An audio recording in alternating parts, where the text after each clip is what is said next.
যাদের তিনি একসময় বহিরাগত বলে দাগিয়েছিলেন, আজ কি শেষ পর্যন্ত তাদেরই বুটের তলায় আশ্রয় নিতে হলো?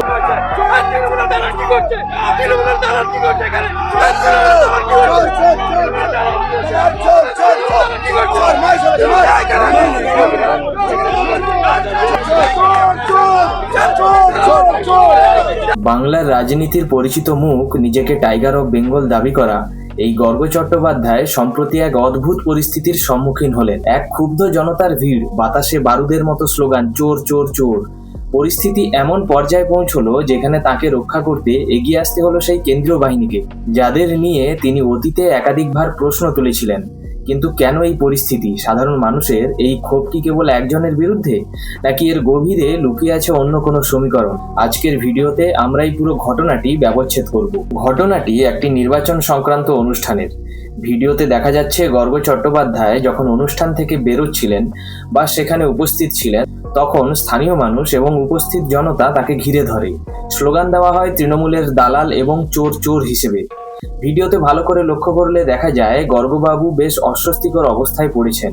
পরিস্থিতি বেগতিক দেখে সেখানে মোতায়েন থাকা কেন্দ্রীয় বাহিনীর জওয়ানরা তাকে একটি মানব প্রাচীর তৈরি করে নিরাপদ স্থানে সরিয়ে নিয়ে যান। এখানেই জন্ম নিচ্ছে বড় বিতর্ক। আপনি যদি গর্গ চট্টোপাধ্যায়ের গত কয়েক বছরের সোশ্যাল মিডিয়া প্রোফাইল বা বক্তৃতা ফলো করেন, তবে আপনি দেখবেন এক আঞ্চলিকতাবাদ এবং বাঙালি অস্মিতার কথা তিনি বারবারই বলেন। সেখানে কেন্দ্রীয় বাহিনী বা দিল্লির হস্তক্ষেপকে তিনি প্রায়শই সমালোচনার চোখে দেখান। তাহলে আজ যখন সেই বাহিনীর সাহায্যই তাকে নিতে হলো এবং নিয়ে বাঁচতে হলো, এটাকে আমরা কিভাবে দেখব? এটা কি ভাগ্যের পরিহাস, নাকি কর্তব্যের খাতিরে বাহিনীর পেশা দায়িত্ব? এখন প্রশ্ন হলো, মানুষ কেন হঠাৎ এতটা উত্তেজিত হয়ে উঠলো? এর পেছনে তিনটে বড় কারণ থাকতে পারে। গর্গবাবু বারবারই বাংলার রাজনীতিতে বহিরাগত তথ্যকে উস্কে দিয়েছেন, কিন্তু সমালোচকদের মতে রুটি রুজি লড়াইয়ে থাকা সাধারণ মানুষের কাছে এই তাত্ত্বিক লড়াইয়ের থেকে দুর্নীতির অভিযোগটা অনেক বেশি স্পর্শকাতর। অনলাইনে হাজার হাজার ফলোয়ার থাকা আর রাস্তায় নেমে মানুষের মুখোমুখি হওয়া, দুটো যে এক নয়, এই ভিডিওটি কিন্তু তার প্রমাণ। আপনাদের কি মনে হয়, একজন তাত্ত্বিক নেতা যখন সরাসরি জনরোষের মুখে পড়ে, তখন কি তার আদর্শিক অবস্থান ধাক্কা খায়? কমেন্টে জানান আপনাদের মতামত। এই ভিডিওর সব থেকে ইন্টারেস্টিং পার্ট হলো সেন্ট্রাল ফোর্সের ভূমিকা। নির্বাচনের সময় এই বাহিনীর বিরুদ্ধে পক্ষপাতিত্বের প্রচুর অভিযোগ ওঠে। রাজনৈতিক দলগুলো তাদের বহিরাগত বা এজেন্ট বলতেও দ্বিধা করে না। কিন্তু গর্গ চট্টোপাধ্যায়ের এই ভিডিওটি একটি বড় শিক্ষা দেয়। আদর্শগতভাবে গর্গবাবু তাদের বিরোধী হতে পারেন, কিন্তু বাহিনীর কাছে তিনি একজন সাধারণ নাগরিক যার নিরাপত্তা বিপন্ন। তারা কোনো রাজনৈতিক পরিচয় না দেখে তাকে নিরাপত্তা দিয়ে বের করে নিয়ে গেলেন। এটি কি আমাদের গণতান্ত্রিক পরিকাঠামোয় বাহিনীর নিরপেক্ষতার প্রমাণ দেয় না? এখানে একটি প্যারাডক্স কাজ করছে। যাদের আপনি অবাঞ্ছিত বলছেন, সংকটের সময় তারাই কিন্তু আপনার রক্ষাকর্তা হয়ে দাঁড়াচ্ছে। এই ঘটনার পর রাজনৈতিক মহলে চর্চা শুরু হয়েছে। যারা গর্গ চট্টোপাধ্যায়ের সমর্থক, তারা বলছেন এটি একটি পরিকল্পিত ঘটনা। অন্যদিকে আবার বিরোধী দলের দাবি এটি সাধারণ মানুষের স্বতঃস্ফূর্ত ক্ষোভের বহিঃপ্রকাশ। তবে এর প্রভাব পড়বে ডিজিটাল প্রেসে। যারা বাঙালি আবেগ নিয়ে রাজনীতি করেন বা সোশ্যাল মিডিয়ায় কড়া ভাষায় অন্য পক্ষকে আক্রমণ করেন, তাদের জন্য কিন্তু এটি একটা সতর্কবার্তা। জনসমক্ষে যাওয়ার আগে জনমত কতটা পক্ষে বা বিপক্ষে সেটা বোঝা এখনকার সময় কিন্তু অত্যন্ত জরুরি। কেন গর্গ চট্টোপাধ্যায়ের মতো একজন সুবক্তা এবং তাত্ত্বিক নেতার ওপর মানুষ আজ এতটাই ক্ষুব্ধ? এর উত্তর কোনো রাজনৈতিক সমীকরণে নয়, বরং লুকিয়ে আছে একটি আধুনিক মনস্তাত্ত্বিক শব্দে, ডিজিটাল ইকো চেম্বার। সহজ কথায় বলতে গেলে ইকো চেম্বার হলো এমন এক ভার্চুয়াল জগৎ যেখানে আপনি যা শুনতে চান আপনার চারপাশের মানুষ ঠিক সেটুকুই আপনাকে শোনায়। অনলাইনে গর্গবাবুর একটা বিশাল ফ্যান বেস আছে, যেখানে তিনি যখনই কোনো কড়া মন্তব্য করেন হাজারে হাজারে লাইক এবং শেয়ার পড়ে। এই ক্রমাগত হাততালি হয়তো ওনাকে একটা ভ্রম বা ইলিউশনের মধ্যে ফেলে দিয়েছিল যে তিনি যা বলছেন পুরো বাংলা হয়তো সেটাই ভাবছে। কিন্তু সমস্যা হলো, অ্যালগরিদম আপনাকে কেবল আপনার সমর্থকদের সাথেই পরিচয় করায়, বিরোধীদের সাথে নয়। গর্গবাবু হয়তো ভেবেছিলেন তার এই অনলাইন জনপ্রিয়তা তাকে রাস্তায় একটি অদৃশ্য সুরক্ষা কবচ দেবে, কিন্তু রাস্তার বাস্তবতা কি এত সহজ? আসুন একটু গভীরে যাই। বাংলার বর্তমান পরিস্থিতি এখন অত্যন্ত স্পর্শকাতর। সাধারণ মানুষ আজ মুদ্রাস্ফীতি, বেকারত্ব আর দুর্নীতির পাহাড় প্রমাণ অভিযোগে জর্জরিত। যখন একজন মানুষ সকালে উঠে তার পকেটের টান অনুভব করে, তখন তার কাছে ভাষা দিবস বা বাঙালি অস্মিতার তাত্ত্বিক লড়াইয়ের থেকে চাকরি বা সস্তার রেশন অনেক বেশি জরুরি হয়ে দাঁড়ায়। গর্গবাবুর মূল লড়াইয়ের বিষয়বস্তু কি? হিন্দি সাম্রাজ্যবাদ বনাম বাঙালি সংস্কৃতি। তথ্য হিসেবে এটি চমৎকার, কিন্তু সাধারণ মানুষের পেটের জ্বালা নিয়ে যখন একজন বুদ্ধিজীবী দীর্ঘ সময় নীরব থাকেন, অথবা যখন মনে হয় যে তিনি এই জ্বলন্ত ইস্যুগুলো থেকে মানুষের নজর ঘোরানোর জন্য অন্য কোনো বয়ান তৈরি করছেন, ঠিক তখনই জন্ম নেয় তীব্র জনরোষ। মানুষ তখন ভাবেন, আমরা যখন নিয়োগ দুর্নীতির বিচার চেয়ে রাস্তায় লাঠি খাচ্ছি, তখন আপনি কোথায় ছিলেন? আপনি কেন তখন তথ্য কথা শুনিয়ে আমাদের বিভ্রান্ত করবার চেষ্টা করেছিলেন?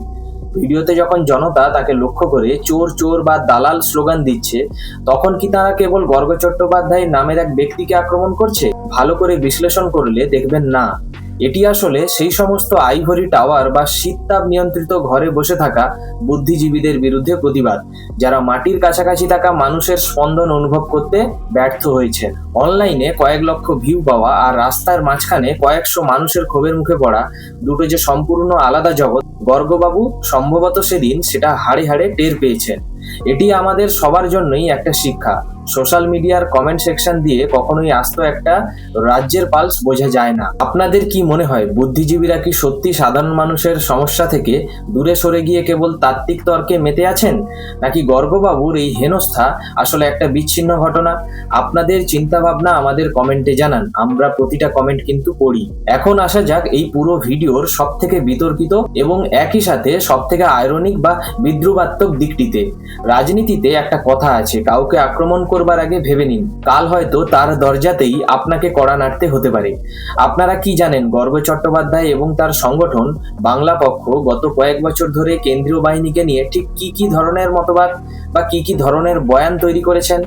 তারা বারবার দাবি করেছেন এই কেন্দ্রীয় বাহিনী বাংলার সংস্কৃতি বোঝে না। তাদের ভাষায় এরা হিন্দিভাষী বহিরাগত, যারা বাংলার ওপর দিল্লির শাসন চাপিয়ে দিতে এসেছে।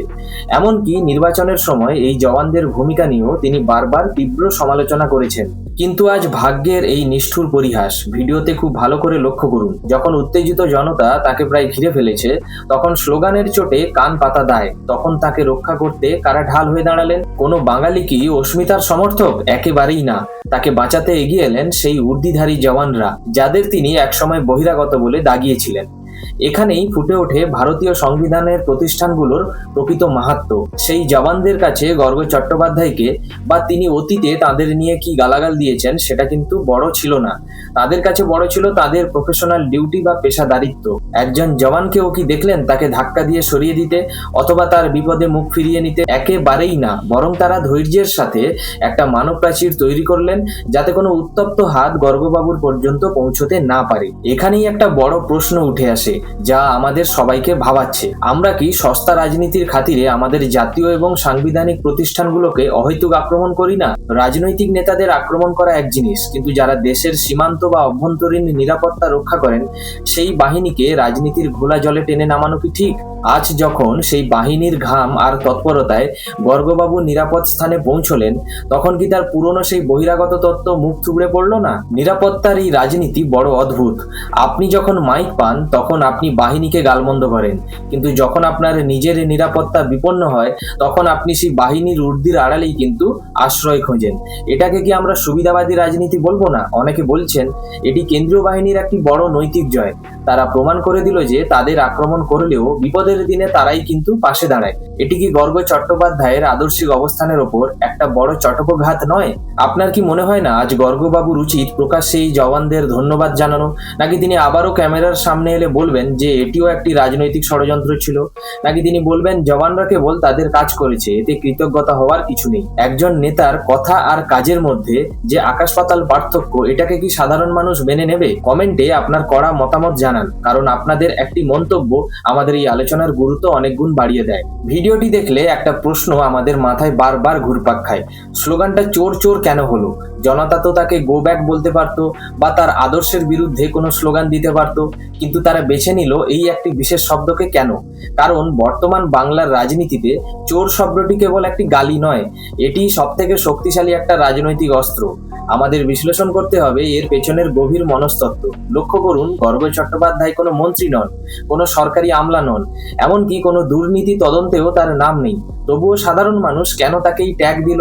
জনতা যখন দেখে কোনো বুদ্ধিজীবী বা সোশ্যাল মিডিয়ায় ইনফ্লুয়েন্সার এমন একটি ব্যবস্থার পক্ষ নিচ্ছেন বা এমন নেতাদের ডিফেন্স করছেন যারা দুর্নীতির দায়ে অভিযুক্ত, তখন মানুষের অবচেতন মনে এই ব্যক্তিটিও ওই সিস্টেমের অংশ হয়ে যান।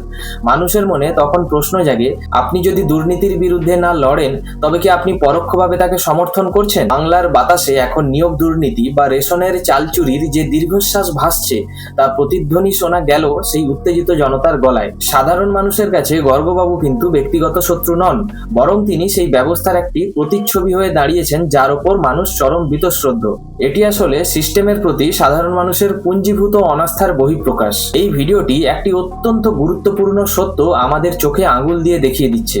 বাংলার সাধারণ মানুষ এখন আর শুধু হাই ভোল্টেজ ভাষণ বা তাত্ত্বিক তর্কে সন্তুষ্ট নয়, তারা চায় স্বচ্ছতা, তারা চায় জবাবদিহিতা।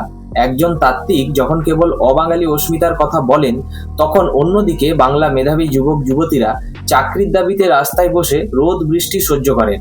তখন সেই বৈপরীত্য মানুষ মেনে নিতে পারে না। গর্গবাবুকে দেওয়া এই স্লোগান আসলে একটি বার্তা। আপনি যত বড় পণ্ডিতই হন না কেন, যদি আপনি মানুষের আসল সংকটের সময় তাদের পাশে না দাঁড়িয়ে সত্যিটা বলেন, তবে মানুষের চোখে আপনিও কিন্তু সেই ব্যবস্থার একজন সহযাত্রী। এই চোর স্লোগানটি কি কেবল অপমান, নাকি এটি একটি সতর্কবাণী? রাজনৈতিক দলগুলোর জন্য এবং বুদ্ধিজীবীদের জন্য সতর্কবাণী এই যে, সাধারণ মানুষকে আর ভাষণ দিয়ে ভুলিয়ে রাখা যাবে না। তারা এখন আয়না ধরতে শিখেছে।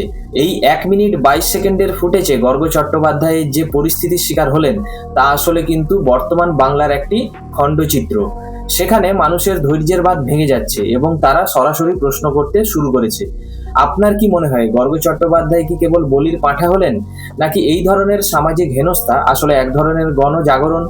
কোনো নির্দোষ ব্যক্তির গায়ে কি এই ধরনের তকমা লাগানো সমর্থনযোগ্য? আপনার যুক্তি আমাদের অবশ্যই জানাবেন কমেন্ট বক্সের মাধ্যমে। ভিডিওটি ভালো লাগলে লাইক এবং শেয়ার করুন। পরের ভিডিওতে আবার দেখা হবে। ধন্যবাদ।